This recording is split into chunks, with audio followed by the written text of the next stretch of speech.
Heureuse de vous informer, mesdames, messieurs, bienvenue à ce journal. Kinshasa a reçu ce mardi 27 février 2018 le nouveau président zimbabwéen. Emerson Mnangagwa est en visite de travail de 2 jours. Accueilli à l'aéroport international de Njili par le président de l'Assemblée nationale Obaminaku, le président zimbabwéen s'est aussi rendu au mausolée de Musée Laurent Désiré Kabila avant d'arriver au Palais de la Nation pour un tête-à-tête de 2 heures avec le président Joseph Kabila Kabange.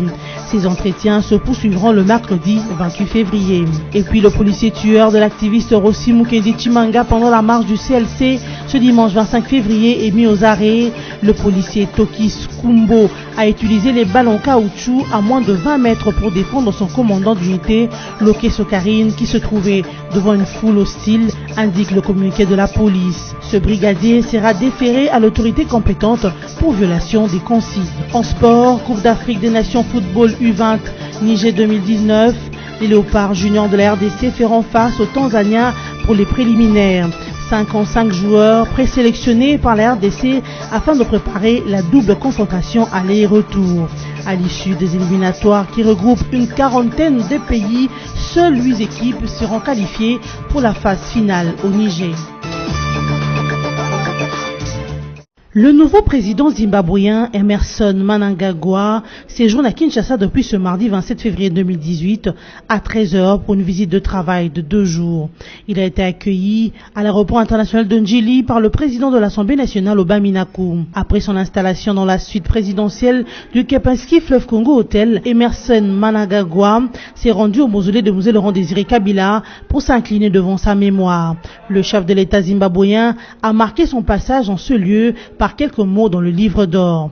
Le président du Zimbabwe s'est ensuite rendu au Palais de la Nation où il a été accueilli par son homologue congolais Joseph Kabila Kabange après les honneurs militaires. Les 2 chefs d'État ont eu un tête-à-tête de 2 heures. La teneur de leurs échanges n'a pas été livrée à la presse.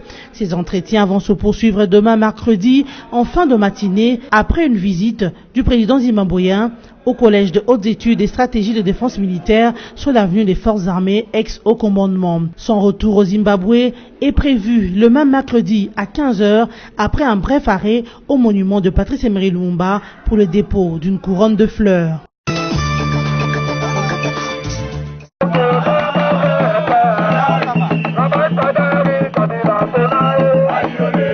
La mission qui m'a été confiée est de préparer les échéances électorales et les gagner à tous les niveaux. Ces propos sont du nouveau secrétaire permanent du Parti du Peuple pour la Reconstruction et le Développement, PPRD, Emmanuel Ramazani Shadari, nommé à ce poste le lundi 26 février 2018. Invité par la rédaction de la radio Top Congo FM, le tout nouveau secrétaire permanent a déclaré que sa mission est de gagner dans l'opinion, recruter les membres, travailler avec la population sur terrain en faisant l'itinérance. Objectif, remporter les élections à tous les niveaux. Quant à la question de savoir s'il était dauphin du président de la République, Emmanuel Ramazani Shadari a fait savoir que les candidats de son parti seront recrutés à tous les niveaux. Mais il s'est abstenu de se considérer comme dauphin avant d'annoncer qu'il sera connu les mois à venir. Le nouveau secrétaire permanent du PPRD a aussi annoncé que, tenant compte des nouveaux statuts du parti, le président du parti, qui est du reste connu, n'exerce pas encore sa fonction parce qu'il est encore président de la République. Le moment venu, un congrès sera organisé et le vice-président du parti y sera désigné également. Pour de différence avec les tâches du secrétaire général, le secrétaire permanent gère les partis au quotidien, a conclu Emmanuel Ramazani Shadari. La police nationale congolaise a mis aux arrêts le policier Tokis Kumbo, auteur du tir qui a tué l'activiste Rossi Mukendi Chimanga. Ce, lors de la marche du comité laïque de coordination de ce dimanche 25 février 2018 à Kinshasa. Ce dans un communiqué publié lundi 26 février 2018 par le commissariat provincial de la PNC Kinshasa que cette arrestation a été annoncée. Selon ce communiqué, le brigadier en chef Tokis Kumbo a tiré sur Rossi Mukendi utilisant des balles en caoutchouc à moins de 20 mètres. Blessé et acheminé plusieurs heures après l'incident à l'hôpital Saint-Joseph de Limete, il va succomber de ses blessures. Le même communiqué précise que ce policier a tiré en voulant défendre son commandant d'unité en la personne de Lokeso Koso Karine qui se trouvait devant une foule hostile.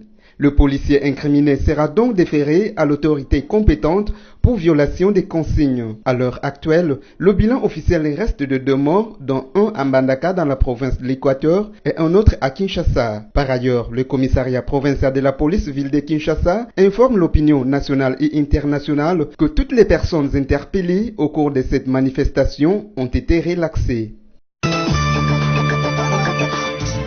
Au moins 15 personnes ont été tuées le dimanche 25 février 2018 lors des affrontements entre miliciens dans des localités du territoire des Rutshuru au Nord Kivu. Selon les autorités locales, il s'agit de l'attaque perpétrée par le milicien Nyantura dans les territoires de Kitubitu où 11 personnes ont été tuées et de Kanyanti qui a connu 4 morts, dont 3 femmes et un milicien. Cette attaque serait l'œuvre des éléments Nyanturu à la suite d'un conflit entre communautés. Les Mai Mai Mazembe ont quant à eux tué les membres de la communauté Hutu à Bourboulé. C'est en allant venger les leurs que les Hutus se sont déployés. Ces tueries sont les conséquences des tensions intercommunautaires engendrées, entre autres, par la prolifération des groupes armés à caractère ethnique. Par ailleurs, les FARDC ont annoncé le lundi 26 février 2018 l'arrivée du dernier renfort militaire pour épauler la police dans les territoires de Djungu en Ituri. C'est après une série de tueries et autres actes de vandalisme perpétrés par les hommes armés depuis le début du mois de février en cours. La société civile de l'Ituri se félicite de ces déploiements et demande au gouvernement d'assurer la prise en charge de ces militaires. Le ministre de l'enseignement primaire, secondaire et professionnel, Gaston Mousemena Bongala, a lancé depuis le samedi 24 février 2018 dans le Congo central, plus précisément à Tchela, chef-lieu du territoire du même nom, une campagne sur l'utilisation de langue nationale dans l'enseignement RD congolais. Avant Tchela, Gaston Mousemena a rencontré à Matadi, chef-lieu de la province du Congo central, le gouverneur Jacques Mbadou Sitou. Avec son hôte, ils se sont entretenus en présence du ministre provincial de l'éducation, Florent Massaki, du secrétaire général de l'EPSP Jean-Marie Mangombe et de l'assistant exécutif du projet d'amélioration de la qualité de l'enseignement PAC, Wali Belade. Au sortir de cet entretien, Gaston Mousemena a expliqué l'importance de ce projet qui vise à relever le niveau de l'enseignement dans le pays. Le ministre de l'EPSP s'est par ailleurs dit convaincu qu'au niveau de l'enseignement de base, les enfants assimilent mieux les matières lorsqu'elles sont enseignées en langue nationale. Le Congo central, dit Gaston Mousemena, est la province pilote pour le lancement de ce programme qui va s'étendre sur l'ensemble de la République démocratique du Congo. Cyril Ramaphosa, actuel chef d'État sud-africain, a présenté ce mardi 27 février 2018 son nouveau gouvernement qu'il a choisi pour assurer une certaine continuité des affaires comme il a promis lors de son discours sur l'état de la nation. La décision la plus significative prise dans ces gouvernements est de rappeler Nelala Nene à la tête du ministère des Finances, poste qu'elle a occupé avant de se faire limoger par Jacob Zuma il y a plus d'1 an. Au-delà de ces changements, Nene reste au pouvoir avec plusieurs autres fidèles de Jacob Zuma. Le nouveau vice-président sud-africain, David Mabuza, est un ancien soutien des clans Zuma et un personnage controversé. Il est notamment soupçonné d'avoir manipulé certains scrutins locaux et d'avoir orchestré des assassinats politiques dans la région de Mapulanga. Malgré ses promesses, Cyril Ramaphosa n'a pas réduit pour l'instant la taille du gouvernement.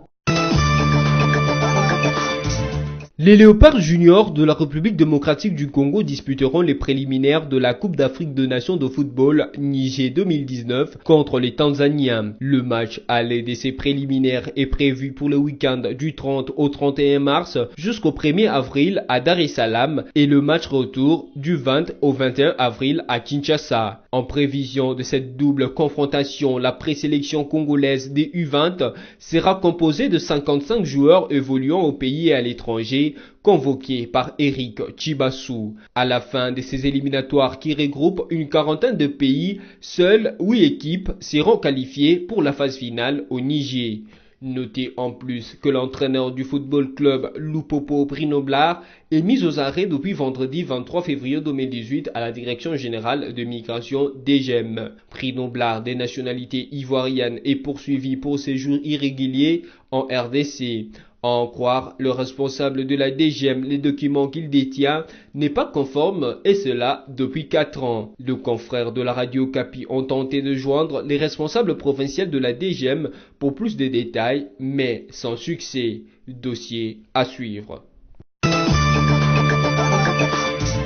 Place au rappel de l'actualité phare. Kinshasa a reçu ce mardi 27 février 2018 le nouveau président zimbabwéen. Emerson Mnangagwa est en visite de travail de 2 jours. Accueilli à l'aéroport international de Njili par le président de l'Assemblée nationale Oba Minaku, le président zimbabwéen s'est aussi rendu au mausolée de Mzee Laurent Désiré Kabila avant d'arriver au palais de la Nation pour un tête-à-tête de 2 heures avec le président Joseph Kabila Kabange. Ces entretiens se poursuivront le mercredi 28 février. Et puis le policier tueur de l'activiste Rossi Mukendi Chimanga pendant la marche du CLC ce dimanche 25 février est mis aux arrêts.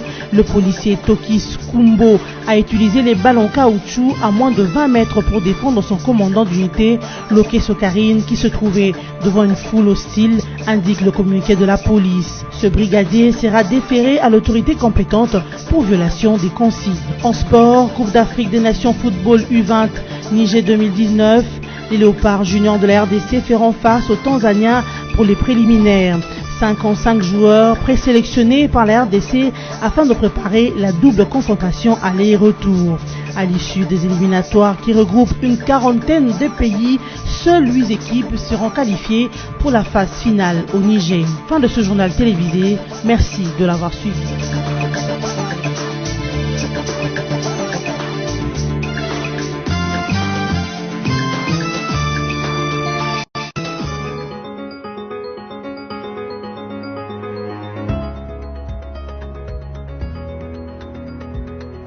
Mesdames, Messieurs, merci de suivre la revue de presse de journaux parus en ligne ce mardi 27 février 2018, résumé pour vous sur BC TV. RDC, Emmanuel Ramazani, nommé secrétaire permanent du PPRD, c'est le titre à la une du site radio-okapi.net avec qui nous ouvrons cette revue de presse. Emmanuel Ramazani Chadari a été nommé le lundi 26 février 2018 secrétaire permanent du Parti du Peuple pour la Reconstruction et la Démocratie PPRD. Ces postes est l'une des innovations contenues dans les statuts révisés du PPRD au mois de janvier. Il devient ainsi la 2e personnalité du parti après Joseph Kabila. En tant que secrétaire permanent, Emmanuel Ramazani fait partie du bureau politique qui est l'organe des conceptions, d'orientation et des décisions du parti.